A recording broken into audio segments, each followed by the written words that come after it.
Aleluia. Vamos ouvir o que o Senhor tem a falar nos nossos corações. Pedro Felipe, por favor.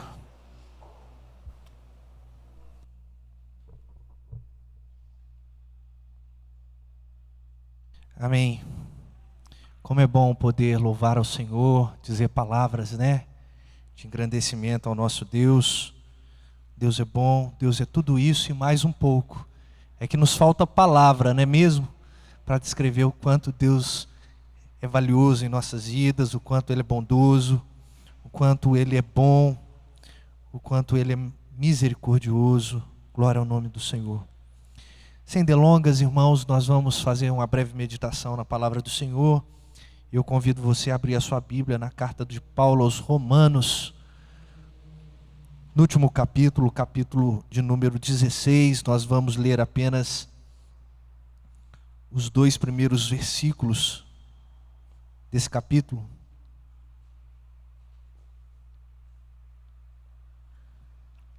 Romanos 16,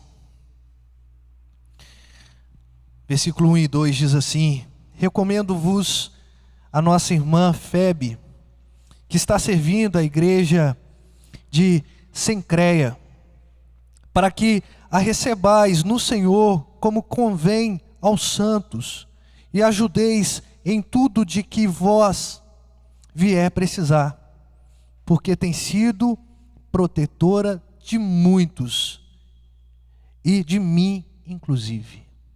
Vou ler mais uma vez.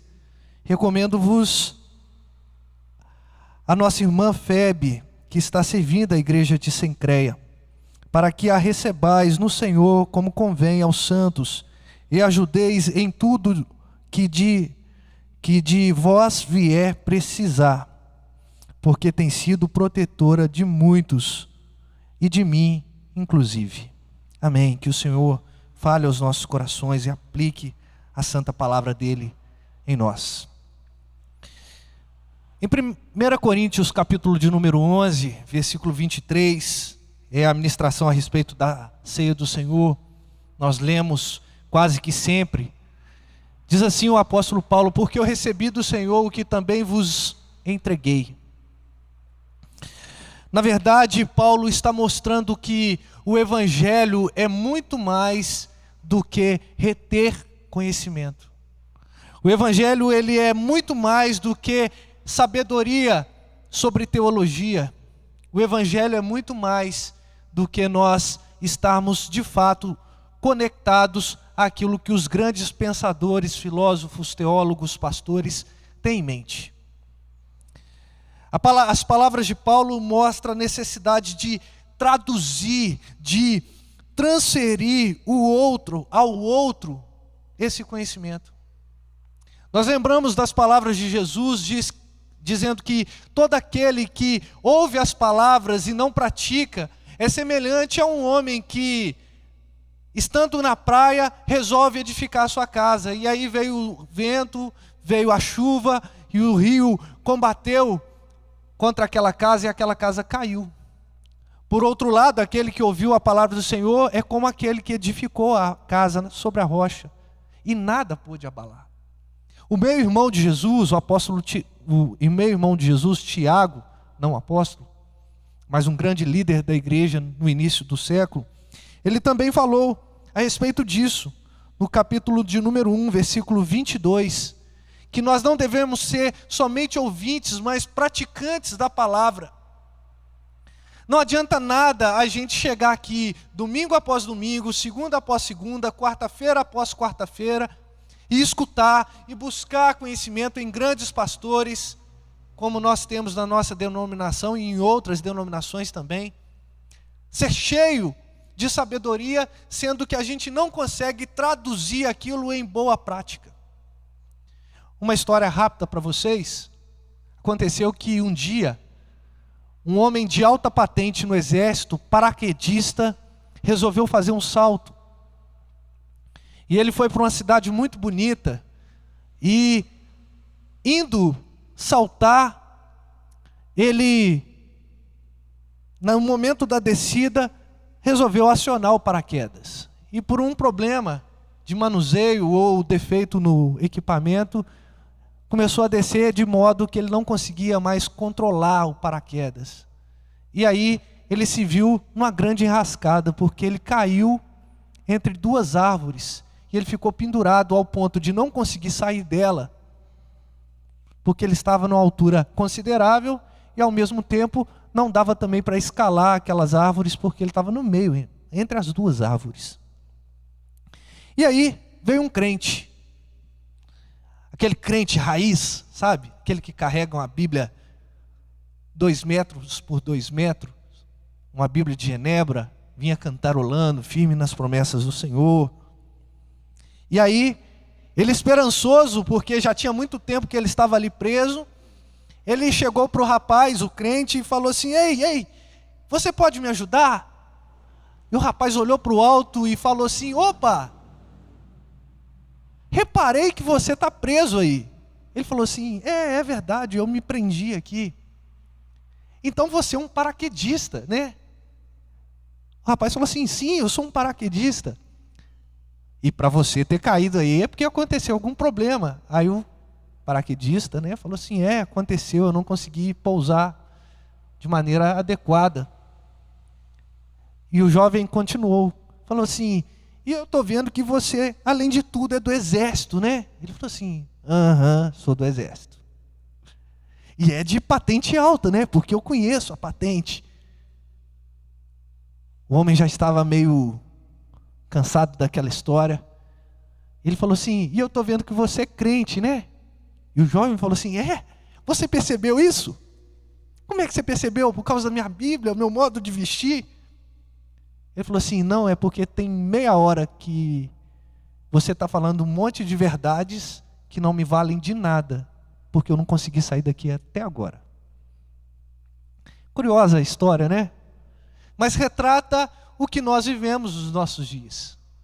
Pessoas que sabem muito, e muito, e muito de teologia, mas não conseguem traduzir na própria vida a teologia. E ontem, eu estando na cidade de Rio Pomba, não trouxe exatamente essa palavra, mas eu estava falando a respeito da prática também do Evangelho. E hoje, se eu puder dizer uma palavra, um tema, é que nós devemos compreender, ou compreendendo o Evangelho na prática. E eu falei isso com os irmãos. Falei que a gente deve ser paciente com o mundo, a gente deve dar a outra face. A gente deve ser luzeiros. E quando eu me surpreendi, quando eu fui em direção ao carro para poder voltar para Juiz de Fora, a placa da frente do meu carro tinha sido esmagada por um engate de um outro carro e ela estava no meu para-brisa, sem nenhum tipo de identificação. Naquele momento, deu vontade de ter uma ira santa. Porque a pessoa, puxa vida, né? Me deu um prejuízo, quebrou meu para-choque. Só que eu me lembrei que eu preguei isso, então talvez era o momento de Deus estar falando comigo: agora pratica aquilo que você está pregando. Respirei fundo e vim embora. E a gente resolve o problema da placa amanhã. Entrando na nossa história, irmãos, esse texto é um texto muito polêmico. É um texto que traz muita discussão no meio teológico, porque trata de algumas coisas que a gente fala pouco. A primeira coisa que fala e que discute-se muito é a respeito do papel da mulher dentro da igreja. Porque o termo, quando está dizendo aqui que essa mulher servia, é um termo de diaconisa. E a segunda coisa que que fomenta muita discussão em nosso ciclo, é que essa saudação parece não ter nada a ver com a carta aos Romanos, porque Paulo não conhece ninguém de Romanos, porque ele não esteve lá em Romanos. Então alguns acham que no momento que alguns copistas, escribas, estavam manuseando os escritos, né? Eles confundiram e colocaram esse final em Romanos, mas na verdade em Efésios, porque ele cita muitas pessoas de Éfeso. Mas eu não quero me ater a essas divergências. Eu quero apenas comentar com os irmãos a respeito do que essa palavra tem para trazer nos nossos dias, para trazer para a nossa realidade. E eu aprendi nessa palavra a respeito de serviço. Agora reparem bem como é dividido o livro de Romanos. Talvez a carta magna da teologia seja Romanos. As pessoas adoram a carta de Paulo aos Romanos porque trata de muitos temas sistemáticos. Tratam, por exemplo, de depravação total. Os primeiros capítulos falam de o quanto o homem é pecador. Sem ele, sem Deus no caso, o homem ele estaria perdido, morto em seus delitos. Ele estaria perdido, indo para as trevas. Fala também a respeito da justificação pela fé. Fala do pecado original. Fala a respeito de salvação. Fala a respeito de escatologia. Enfim, é um sumário de teologia. Mas ele fala tudo isso a partir do capítulo 1 até o capítulo 11. Chega no capítulo 11, parece que Paulo muda a conversa. Ele começa a falar da vida prática. Ele começa a falar a respeito do nosso culto, por exemplo, que deve ser oferecida ao Senhor como sacrifício e aroma agradável ao Senhor. Ou seja, a minha compreensão sobre teologia, sobre o Evangelho, deve necessariamente desembocar na minha prática diária. A minha teologia, o Evangelho que eu escuto domingo a domingo, segunda a segunda, pelos pregadores na internet, pelos irmãos que sabem muita coisa, precisa ser traduzido em ações. Uma igreja que não age é uma igreja que está fadada a estar morta. É uma igreja que não faz diferença na sociedade. É uma igreja que, de fato, ela é sem sabor. Não é o sal e a luz como Jesus nos orienta a ser. E é interessante que o apóstolo Paulo, ele começa esse texto do capítulo 16 fazendo uma recomendação. Mas uma recomendação de quê? De uma pessoa. E essa pessoa é uma mulher. E eu estou dando ênfase nessa questão porque a mulher, no tempo da Bíblia, ela não tinha tanto valor. A mulher era olhada pela sociedade como uma pessoa que estava ali para reproduzir e fazer os serviços domésticos. Aliás, quando se tem números de pessoas na Bíblia, o Senhor alimentou 5.000 homens. Está falando de homens mesmo, porque mulheres não contavam, nem crianças. E eu já disse em algumas prédicas aqui, há um tempo atrás, que um judeu, ele orava assim: obrigado, Senhor, porque eu não nasci cachorro, não nasci samaritano e não nasci mulher. Então imagina o dilema das mulheres nesse momento. Imagina como a mulher se sentia. O próprio Jesus, ele foi muito duro com algumas mulheres no sentido pedagógico da coisa. Quando uma mulher, Ciro Fenícia, chegou para ele e falou assim: Senhor, a minha filha está terrivelmente endemoniada, terrivelmente doente. Ele falou assim: você acha que eu vou tirar da boca dos meus filhos para dar a cães? E aquela mulher, com uma declaração de fé maravilhosa, ela disse: Senhor, até mesmo os cachorrinhos, eles se alimentam, eles se fartam das migalhas que caem da mesa do seu Senhor. Jesus também foi muito duro com uma mulher que estava ao poço, buscando água, envergonhada porque era meio-dia, não era horário de estar no poço, em João, capítulo de número 4. E ele confronta aquela mulher. Mas o ministério de Jesus não é de exclusão da mulher, mas de inclusão da mulher. Ele estava corrigindo um erro que poderia estar sendo cometido por um homem.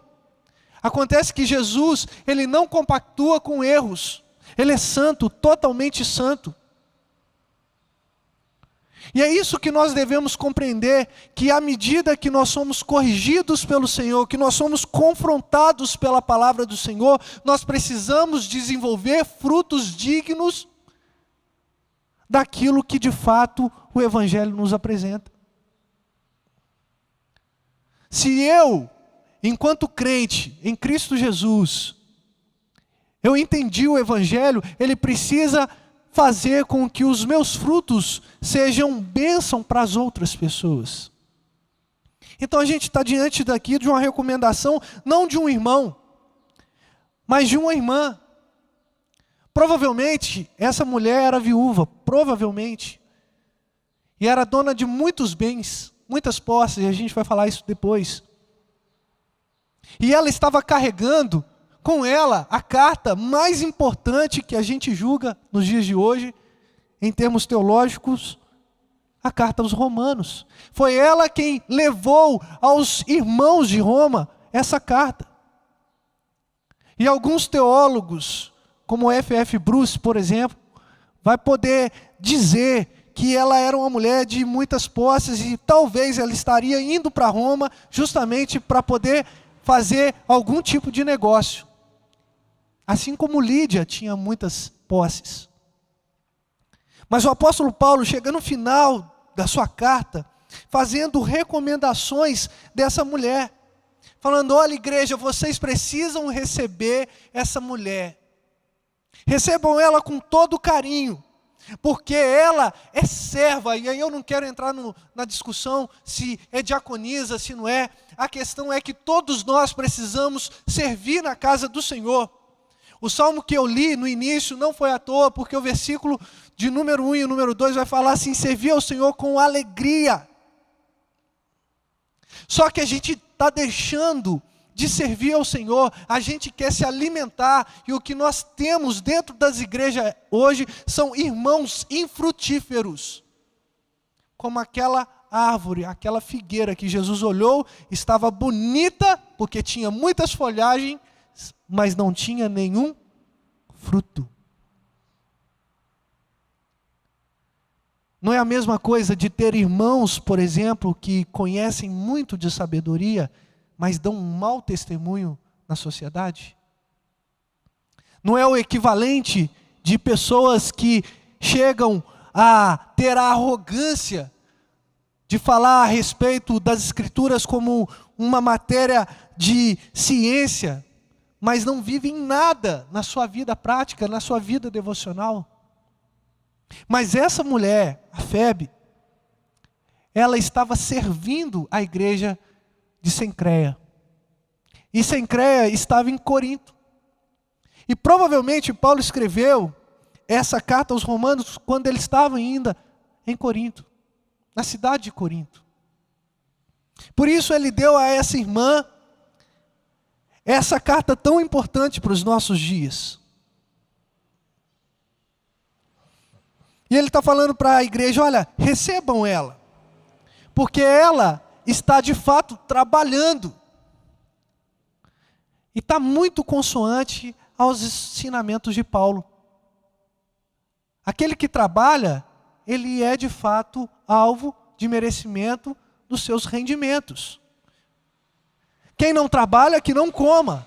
Não é assim que o apóstolo Paulo falou aos coríntios? Porque de fato, aquela mulher é aqui uma mulher que servia ao Senhor de todo o coração. E aí, dentro dessa perspectiva que nós estamos vendo a respeito dessa mulher, eu quero apresentar aos irmãos aqui 3 pontos a respeito da compreensão do Evangelho na prática. O primeiro deles é a perfeita compreensão do Evangelho na prática nos traz recomendações. Eu não sei se você já teve a experiência de indicar alguém para um emprego ou um cargo de responsabilidade. Você está colocando, literalmente, a tua palavra ali. Olha, contrate a pessoa tal, que essa pessoa vai ser boa para a empresa. Olha, dê de fato cargos a essa pessoa, responsabilidade, porque ela é uma pessoa íntegra. Mas não porque ela é uma pessoa íntegra por si só, porque o Evangelho, de fato, alcançou a vida dela, e aí houve a metamorfose, a mudança na forma. Essa pessoa dá bom testemunho. Agora, imagina você, se a pessoa, desculpa a expressão aqui, é uma pessoa pilantra. E hoje, infelizmente, com muita tristeza no coração, eu digo que os cristãos não são mais vistos como pessoas íntegras. São devedores, e não só de amor, como diz o apóstolo Paulo, né? São pessoas que não têm nenhuma credibilidade na sua vida social. Pessoas que não exalam nenhuma confiança. Já teve gente, crente, muito crente, que fala que não emprega cristão. Outro dia eu vi uma plaquinha de aluga-se, vi na internet, não na nossa cidade, mas estava assim, alugo, exceto para evangélicos e casal que briga muito. O meu sorriso aqui é de tristeza, na verdade. É rir para não chorar. Porque de fato é isso que o mundo está lendo ao nosso respeito. É isso que o mundo está olhando para nós e percebendo. Porque nós não estamos exalando o bom perfume de Cristo, pelo contrário, nós estamos contaminando o mundo. Não deveríamos ser assim. Deveríamos estar no mundo e fazer com que esse mundo seja um mundo mais justo. Um mundo com mais amor, com mais compreensão, com mais perdão. Só que a gente vai dar contramão disso tudo.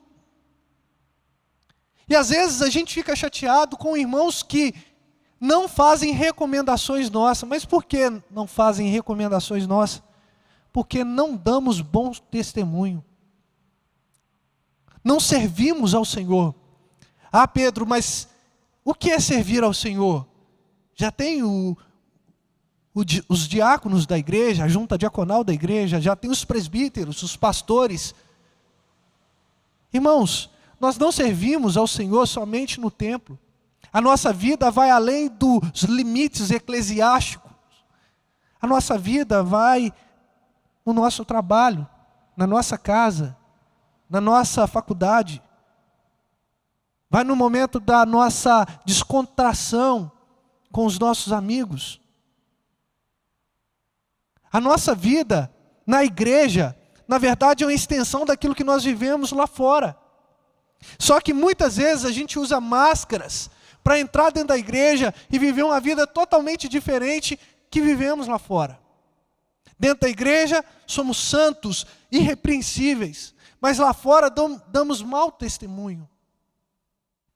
Então a verdadeira compreensão do Evangelho, a perfeita compreensão do Evangelho, na prática nos traz recomendações. As pessoas olham para as nossas vidas e falam, eis aí um servo do Senhor, eis aí uma serva do Senhor.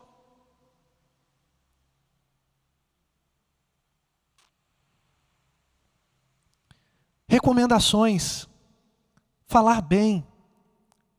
Tem gente que vive na prática de, olha, não me importa o que a outra pessoa pensa. Não importa o que vão pensar de mim. Né? A gente até cantava uma canção assim, né? Importa sim, claro que importa. Porque nós somos os pequenos cristos. Aqueles que deveriam de fato ser vistos pelo mundo e ser compreendidos como alguém que carrega em si a esperança. Então, em primeiro lugar, a perfeita compreensão do Evangelho, na prática, nos traz recomendações, admiração no mundo. Você já teve essa experiência de alguém falar assim, nossa, fulano é bênção. A pessoa está sempre abençoando a outra. É é uma pessoa que está sempre sorrindo, é uma pessoa que de fato entendeu o Evangelho, é uma pessoa que não se deixa esmurecer apesar da circunstância. Eu não estou falando que você não deva ficar triste em algum momento. O que eu estou falando é que a sua vida deve ser uma constância. Deve ser constante alegria. Tem os momentos de dificuldade, mas o que não pode sair da nossa boca é o sorriso, porque o maior problema de todo ser humano, Cristo já resolveu na cruz do Calvário.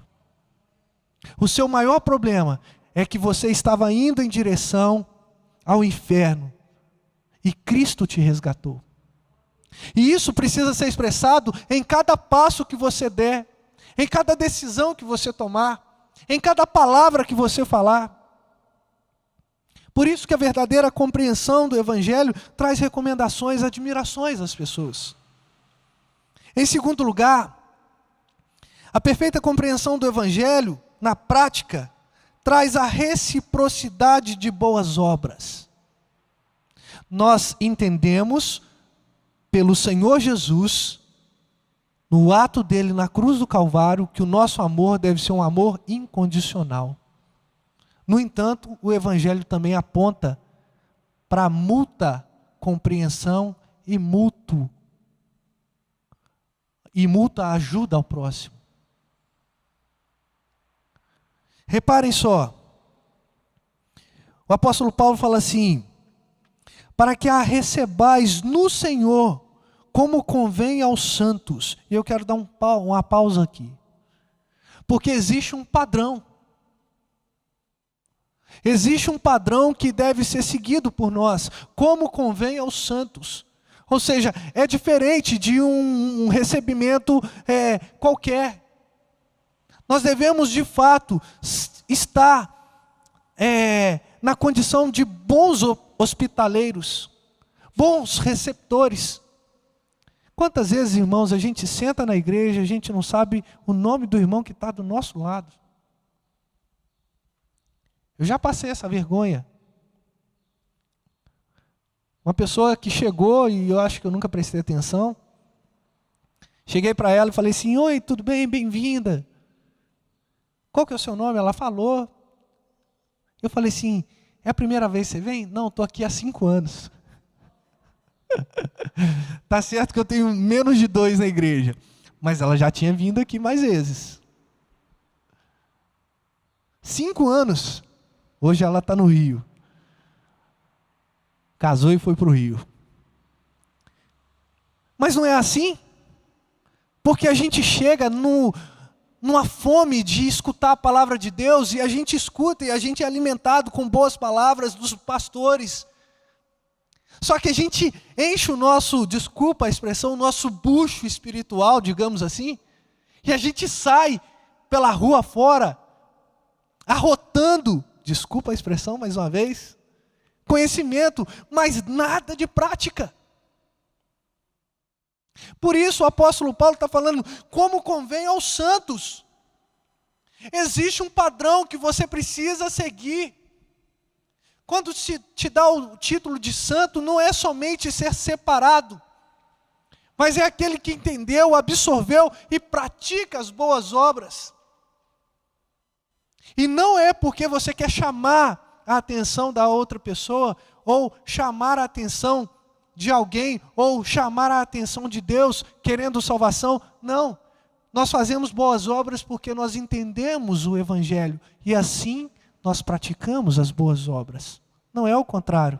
Não somos salvos pelas boas obras, mas somos salvos porque Cristo nos salvou e agora nós queremos compartilhar. Compartilhar. E por isso que essa compreensão do Evangelho, ela é evidenciada na reciprocidade de boas obras. Ou seja, o crente jamais pode ser um crente, é o que a gente chamava de crente danoninho, né? Me dá, me dá, me dá. Só quer receber. Repare que eu comecei o texto, ou a prédica aqui, com a citação do apóstolo Paulo, dizendo, porque eu recebi do Senhor o que também vos entreguei. Ou seja, tudo que você tem recebido, seja conhecimento, seja carinho, seja assistência, você precisa passar isso para frente. Porque nós fomos convocados pelo Senhor, de fato, para poder levantar esse estandarte. E juntos nós podemos muito mais. Outra historinha para ilustrar isso é que uma criança se perdeu numa floresta perto da casa dela. Ela morava num lugar mais afastado. E aí os parentes se juntaram e começaram a procurar. E aí não conseguiram êxito, passou muito tempo e chamaram o corpo de bombeiro. E o corpo de bombeiro começou também a sua busca, até que alguém da alta patente do corpo de bombeiro falou assim: vem cá todo mundo, nós vamos entrar de mãos dadas nessa mata. Espaçados apenas pelo tamanho da nossa abertura dos braços. E assim foram. Demoraram horas e horas, mas acharam a criança. Infelizmente aquela criança havia morrido. É uma história, tá, irmãos? Não precisa chorar não. E alguém falou assim: puxa vida, se a gente tivesse ganhado tempo fazendo isso, resgataríamos a criança viva. O Evangelho não é um Evangelho que te deixa de uma maneira individualista.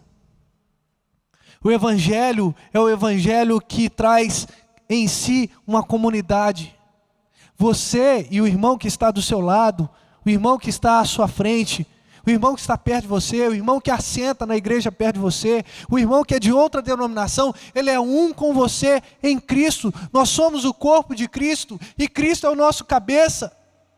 Nós precisamos parar de ficar fragmentando a igreja do Senhor entre presbiterianos e batistas, entre assembleianos e quadrangulares, entre pentecostais e outros reformados, entre puritanos e não puritanos. A gente precisa de fato compreender o Evangelho e praticar o Evangelho, porque lá no céu não entra título, lá entra salvos, eleitos do Senhor.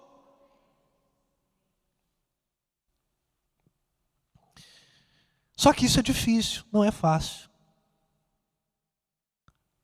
Ajudar a outra pessoa e também receber ajuda é muito difícil. Ajudar porque demanda algumas coisas como tempo, por exemplo. Às vezes dinheiro, às vezes um recurso que a gente tem como um carro, um veículo, alguma coisa. Isso é muito difícil, principalmente em dias que nós estamos falando em crises econômicas. E ser ajudado também é difícil, sabe por quê? Porque nós temos uma coisa dentro de nós chamada ego. Ah, mas eu nunca precisei de uma cesta básica, tenho 500 anos de idade. Eu vi Martinho Lutero pregar as 95 teses lá na Basílica de St. Wittenberg, na Alemanha. Sou crente desde sempre. Não vou aceitar isso não. Porque a pessoa ainda não foi quebrada, moldada no orgulho e não entendeu que o Evangelho para nós é uma via de mão dupla. Porque eu recebi do Senhor o que também vos entrego. O apóstolo Paulo não disse o que eu recebi do Senhor e guardo para mim, e só para mim, e só para minha família. Então a perfeita compreensão do Evangelho, em primeiro lugar, nos traz recomendações, admirações. Em segundo lugar, nos traz reciprocidade de boas obras. E em último lugar, nos faz ter zelo no serviço. Olha o restante do versículo. E ajudeis em tudo de que a vós vier precisar. Porque tem sido protetora de muitos, de mim inclusive. Quando o apóstolo Paulo, ele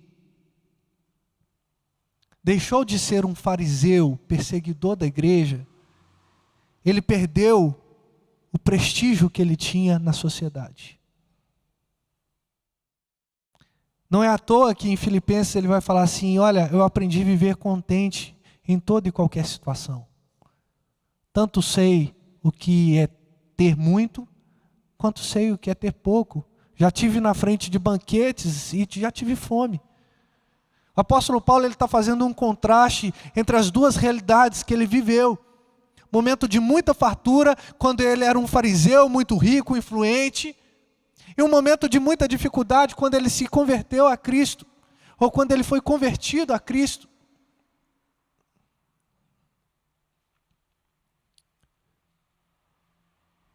E entendendo que o apóstolo Paulo, ele tinha as suas debilidades, essa mulher chamada Febe, ela assistiu ao apóstolo Paulo, e não somente o apóstolo Paulo, há muitos outros, que ele não cita o nome, mas isso mostra que nós não devemos ter acepção de pessoas.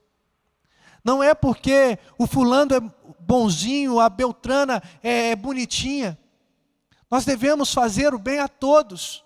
O apóstolo Paulo também fala a respeito disso. O apóstolo Pedro também fala a respeito disso. Que nós não devemos ter as pessoas em acepção, separando. E ela com os seus bens, e ela com as suas posses, ela servia, era protetora, guardava muitos. E aí vem a grande pergunta: irmãos, você com tudo que Deus tem te dado, com tudo que Deus te deu, o que você tem feito aos outros? Jesus morreu numa cruz, não foi em vão, para que a nossa vida não tivesse nenhum tipo de fruto.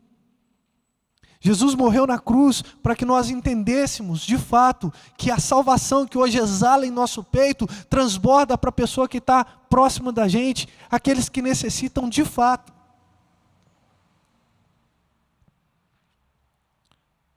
Nos faz ter zelo no serviço. E particularmente, nós temos visto poucas pessoas com zelo no serviço. Qual é o seu serviço dentro da igreja? Ah, Pedro Filipe, mas eu não ocupo cargo nenhum. E quem disse que precisa de cargo? A gente pode chegar mais cedo, a gente pode cumprimentar, a gente não está podendo estender a mão, né? Mas pode dar uma cutucada com cotovelo, né? Pode dar um chutinho, né, Vandinho? Pode dar um sorriso com os olhos, como diz o Abraão, agora que a gente está de máscara. Um joinha, muito bom. A gente pode ficar ali mais próximo da entrada, na área externa, oferecendo um pouquinho da nossa alegria. Quantas pessoas entram aqui, irmãos, quebrados, tristes, depressivos. Pessoas entram aqui sem esperança. Pessoas talvez entram aqui com um pensamento de suicídio. E às vezes tudo que ela quer ver é um sorriso. Tudo que ela quer sentir é um carinho do irmão, da irmã.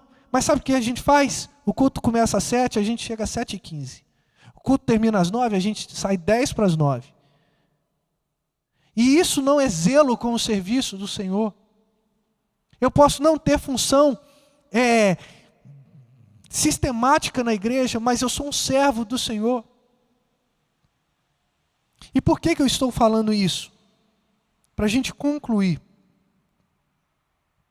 Que independente da terminologia que o apóstolo Paulo está usando aqui, que no caso, a palavra diácono, que serve tanto para o feminino como para o masculino no grego, está falando de serviço.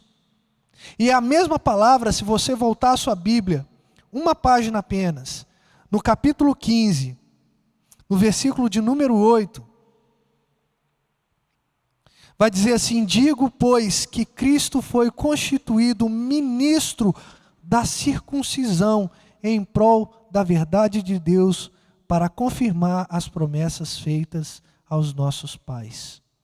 A palavra ministro aqui é também diaconia, serviço. Cristo foi servo. Não há méritos na FEB, há méritos em Cristo. Porque Cristo foi servo, o servo sofredor, como disse Isaías.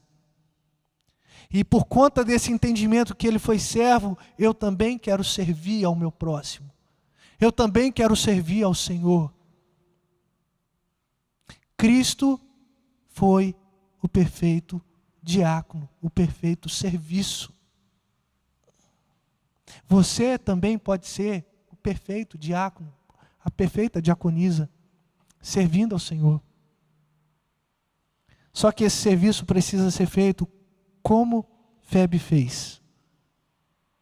Serviço que traz proteção, um serviço zeloso, um serviço que seja consoante ao amor de Cristo, a mesma medida que Cristo derramou sobre as nossas vidas.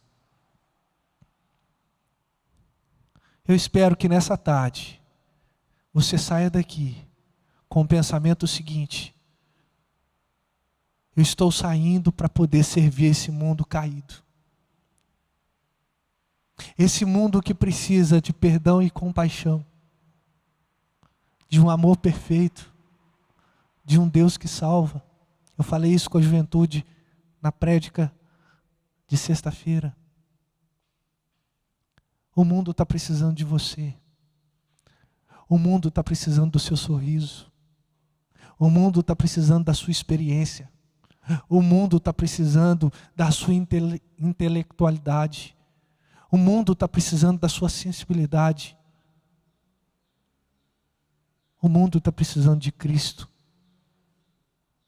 que você tem no coração. O mundo está precisando do Espírito Santo, que você tem dentro de você. Compartilhemos, portanto. Não fiquemos de braços cruzados. Vamos transformar o mundo, acolher aqueles que precisam e exalar o bom perfume de Cristo. Feche seus olhos. Senhor Deus e Pai, muito obrigado por esse momento que a Tua palavra nos proporciona de reflexão, uma palavra, ó Deus, de encorajamento, e nós, ó Deus, queremos de fato estar servindo ao Senhor, assim como a sua serva FEB fez no passado, sendo protetores de irmãos mais fragilizados, sendo zelosos, ó Pai. Ó Deus, que nós possamos, ó Deus, ser vistos pelo mundo e ser admirados não pela nossa beleza, capacidade intelectual, mas pelo nosso testemunho que damos. Ó Deus, que nós possamos, ó Deus, também servir uns aos outros aqui, ó Deus, em comunidade de fé. Que nós possamos aprender a dizer sim e também receber o sim. De dizer não e também receber o não. Ou seja, que nós possamos ser recíprocos, ó Deus, em todos os momentos, em prol do crescimento do Teu reino.